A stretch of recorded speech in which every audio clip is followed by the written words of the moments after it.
Alright, now I'm going to show you how to put MIDI notes in your Ableton project to advance your slides inside of ProPresenter. So in ProPresenter, I have our example song, I Can't Believe.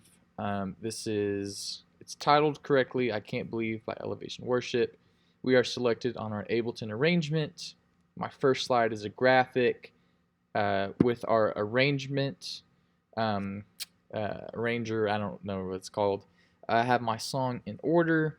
I have all the blanks where instrumentals and gaps are, and then the very end of the song ends on a blank.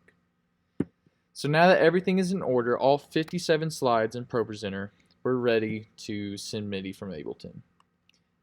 So I'm working off my same computer. This is all inside my laptop, so I'm not going to get into the details of connecting Ableton and ProPresenter. That'll be another video.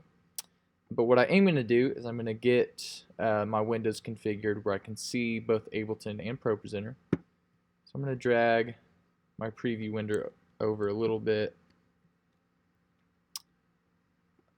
Okay, so I think something like this would be great. Alright, so now I'm going to drop down my slides track, and the only thing I am going to do is I'm going to ensure that my output is set to the correct output. So in my case, on my MacBook, it is IAC Pro 6. So what this does is this is just how you choose your output, and so I'm saying I want to output this MIDI track to go to ProPresenter. Alright, now we can go to our Ableton browser, and I'm going to click on this folder. Again, this is just a shortcut to Dropbox. Live 10 to ProPresenter 6. I'm going to drop this down, and I want our slides folder. And I'm going to kind of move this over. Alright, I'm going to zoom in. Okay, so now we're going to go ahead and start. We're going to click and drag this MIDI cue for slide 1, and I want to put this on the downbeat of the music. So what that means is since I have a 2-measure count and I Can't Believe, I'm going to put slide number 1 on measure 3. That way, it'll play on the downbeat of the actual music. 1, 2, intro, 2, 3, 4. Okay, so obviously here in our ProPresenter window, we can't see anything because it's a blank slide, but we can confirm that slide 1 has been fired. Alright, so now let's go. We're going to start on verse 1. I'm going to drag slide 2 over. Verse 2, 3, 4. Okay, so I'm good with the timing of that. I'm going to listen to it one more time. Verse 2, 3, 4.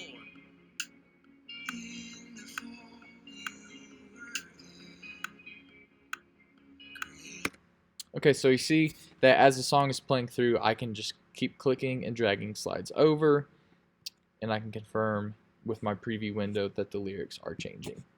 A very helpful key command to use while you're doing this is Shift-Command-F. And what that does is it enables follow.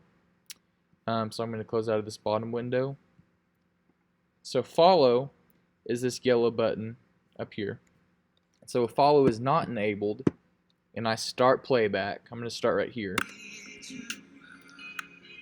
You'll see that our playhead has moved out of this zoom frame that we're in.